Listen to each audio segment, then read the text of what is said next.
গল্প প্রতিশ্রুতি। কাল রাত থেকে বৃষ্টি শুরু হয়েছে, এখনো থামার নাম নেই। নদিয়া জেলার কালীনারায়ণপুর গ্রামের পুরনো শিব মন্দিরে তখন সন্ধ্যা আরতি চলছে। পুরোহিত হরমোহন শর্মার একমাত্র মেয়ে নলিনী ঘণ্টা বাজাতে বাজাতে বৃষ্টির ছাটে ভিজে উঠেছিল। সদ্য কলেজ পাশ করা নলিনী স্বভাবে নির্লোভ, শান্ত এবং অন্তর্মুখী। সেই সময় একটা সাদা গাড়ি থামল মন্দিরের সামনে। গাড়ি থেকে নামল আর্য সেন, দেশের নামকরা শিল্পপতি বিপুল সেনের একমাত্র ছেলে। আর্যের জন্ম, বড় হওয়া সবই বিলাসে। তার কাছে কষ্ট, অভাব শুধু বইয়ের পাতার গল্প। কিন্তু এই মন্দিরে আর্য এসেছে অন্য কারণে। তার নতুন ব্যবসার জন্য জমি কিনতে হবে, এবং সেই জমির একটি অংশ মন্দিরের ঠিক পাশেই। প্রথমবার মন্দিরে ঢোকার পরই আর্যর চোখ পড়ল নলিনীর ওপর। বৃষ্টির ফোঁটা আর আরতির আলো মিলেমিশে যেন এক অদ্ভুত সৌন্দর্য তৈরি করেছিল। আর্য থমকে দাঁড়ালো। নলিনীও চোখ তুলে তাকালো একবার, কিন্তু মুহূর্তেই চোখ নামিয়ে নিল। তাদের দুজনের দুই পৃথিবী, তাই বেশি কিছু ভাবার সুযোগই সে দিল না। পরের দিন পুরো গ্রাম জুড়ে আলোচনা, সেন গ্রুপ নাকি এখানে রিসোর্ট বানাবে। গ্রামবাসীরা অনেকেই খুশি, কিন্তু পুরোহিত হরমোহন চিন্তায় পড়েছিলেন। কারণ জমিটি মন্দিরের ধর্মীয় জমি, তাতে ভাঙচুর বা আধুনিকীকরণ তিনি চান না। আর্য আবার মন্দিরে এলো হরমোহন শর্মার সাথে কথা বলতে। নলিনী তখন পুজোর ফুল সাজাচ্ছিল। আপনি কি পুরোহিত মশাইয়ের মেয়ে?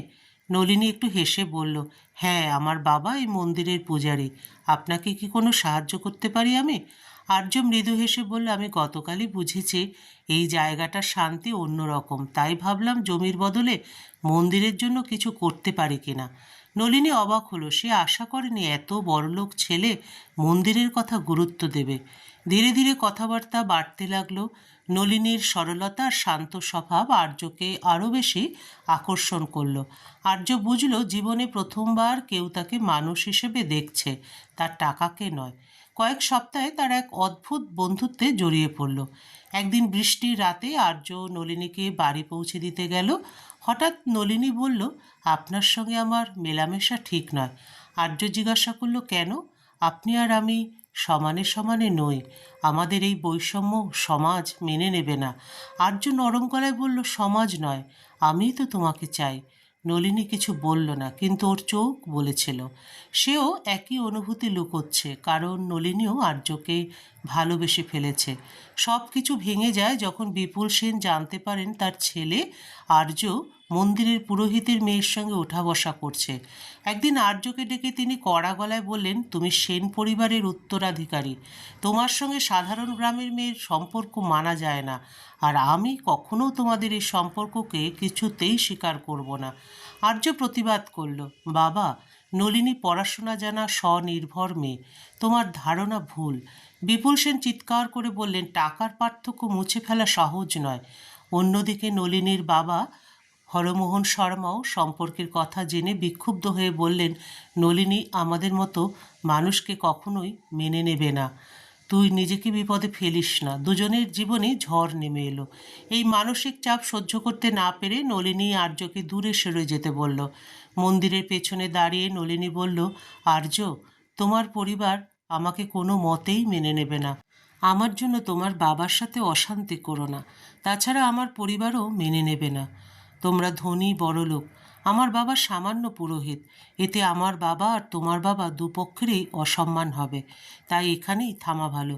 আর্য হতবাক। তুমি কি আমাকে ভালোবাসো না নলিনী? ভালোবাসি আর্য, ভীষণ ভালোবাসি। কিন্তু ভালোবাসা কখনো কখনো ছেড়ে দেওয়াতেও থাকে। তুমি আমাকে ভুলে যাও আর্য।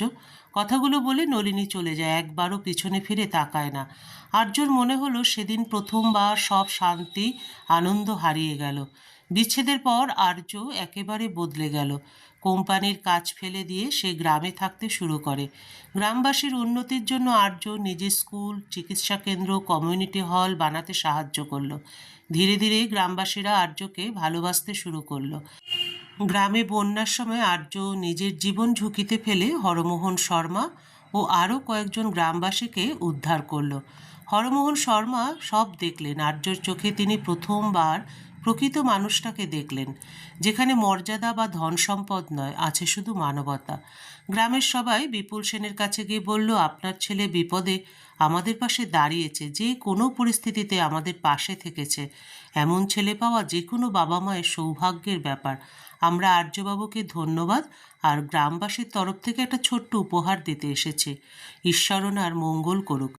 এমনকি পুরোহিত হরমোহন শর্মাও নিজের ভুল স্বীকার করে নিলেন।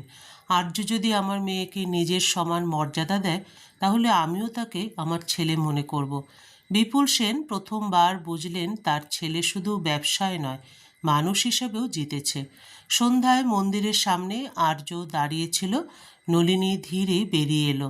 আর্য মৃদুস্বরে বলল, তুমি সেদিন সকলের মঙ্গলের জন্য আমাদের সম্পর্ককে ত্যাগ করেছিলে, কারণ তুমি দায়িত্বশীল। কিন্তু দেখো, আমি লড়েছি, কারণ তোমাকে কোনো মূল্যেই হারাতে পারবো না। নলিনী কান্নায় ভেঙে পড়ে। তুমি কেন এত কষ্ট করলে আর্য? আর্য নলিনীর দিকে একটি শঙ্খ বাড়িয়ে দিল। এই শঙ্খ দিয়ে দেবতার সামনে আমি প্রতিজ্ঞা করেছিলাম, তোমার পাশে দাঁড়াবো সব সময়। তুমি কি এবার আমাকে আর দূরে পাঠাবে? নলিনী শঙ্খটা বুকে চেপে ধরে মাথা নেড়ে বলল, কক্ষনো না। এ জীবনে তো নয়ই আর্য। যদি পরজন্ম বলে কিছু থাকে, তাহলে যেন তুমিই আমার জীবনসাথী হয়ে এসো আমার জীবনে, এটাই আমার দেবতার চরণে প্রার্থনা। সেই মুহূর্তে মন্দিরের ঘণ্টা বেজে উঠল আশীর্বাদের মতো। পরের মাসেই দুই পরিবারের সম্মতিতে আর্য নলিনীর বিয়ে সম্পন্ন হলো। গ্রামবাসীরা বলতো, ভালোবাসা আসে ধনির ঘর থেকে না, মানুষের মনের ঘর থেকে। বিয়ের পর প্রথম কয়েক মাস যেন স্বপ্নের মতো কাটছিল। মন্দিরের পাশেই ছোট্ট একটা বাড়িতে আর্য আর নলিনী সংসার শুরু করলো। নলিনী আবারও ভোরবেলায় মন্দিরে ঘণ্টা বাজাতো, কিন্তু এবার সেই শব্দে শুধু ভক্তি নয়, একটা সংসারের ছন্দ জড়িয়েছিল। আর্য গ্রামের উন্নয়নের কাজ সামলানোর পাশাপাশি সেন গ্রুপের কিছু দায়িত্ব ধীরে ধীরে নিতে শুরু করলো। কিন্তু সংসার মানেই শুধু ভালোবাসা নয়, সেখানে আসে মান, অভিমান আর বাস্তবের চাপ। একদিন রাতে আর্য ক্লান্ত হয়ে ফিরল শহর থেকে। বড় প্রজেক্টের চাপ, বাবার প্রত্যাশা আর গ্রামের মানুষের দায়িত্ব সব মিলিয়ে সে ভেঙে পড়েছিল। নলিনী খেয়াল করলো, আগের সেই শান্ত আর্য যেন ধীরে ধীরে বদলে যাচ্ছে। একদিন নলিনী বলেই ফেলল, আর্য, তুমি কি আবার শহরের মানুষ হয়ে যাচ্ছ? যাকে আমি ভালোবেসেছিলাম সে তো গ্রামের মানুষদের জন্য নিজের জীবন উৎসর্গ করেছিল। আর্য কিছুটা বিরক্ত হয়ে বলল, আমি যদি কাজ না করি, টাকা না আনি, তাহলে এই সংসার, এই গ্রাম সব কিভাবে চলবে? প্রথমবার তাদের মধ্যে তীব্র কথা কাটাকাটি হলো। নলিনী সেদিন চুপ করে মন্দিরে গিয়ে বসে থাকলো অনেক রাত পর্যন্ত।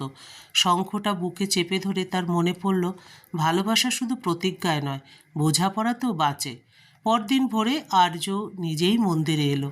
নলিনীর পাশে বসে ধীরে বলল, আমি বুঝতে পারিনি সফল হওয়ার চাপে আমি তোমাকে হারানোর পথে হাঁটছিলাম। তুমি আমার শক্তি, বোঝা নও। নলিনীর চোখ ভিজে উঠল। আমি চাই তুমি বড় হও আর্য, কিন্তু নিজের অস্তিত্বকে হারিয়ে নয়। সেদিন তারা সিদ্ধান্ত নিল আর্য শহরের কাজ কমিয়ে গ্রামের পাশে একটি সামাজিক উদ্যোগ শুরু করবে, যেখানে ব্যবসা আর সমাজসেবা পাশাপাশি চলবে। নলিনীও সেই উদ্যোগে যুক্ত হলো, গ্রামের মেয়েদের শিক্ষার দায়িত্ব নিয়ে।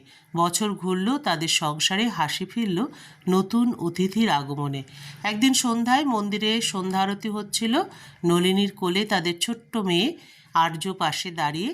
হরমোহন শর্মা ধীরে বললেন, এই মন্দির অনেক ভালোবাসার কথা শুনেছে, কিন্তু এমন ভালোবাসা খুব কম দেখেছে, যা সংসারের বাস্তবতায় এসে আরও শক্ত আর পবিত্র হয়েছে। গ্রামবাসীরা দূর থেকে তাকে বলতো, আমাদের নলিনী আর আর্যবাবু প্রমাণ করেছে বিয়ে মানে শুধু একদিনের মিলন নয়, প্রতিদিন একে অপরের পাশে দাঁড়ানোর নতুন প্রতিজ্ঞা। গল্পের সমাপ্তি এখানেই। আবার দেখা হবে পরবর্তী আরেকটি গল্পের সাথে।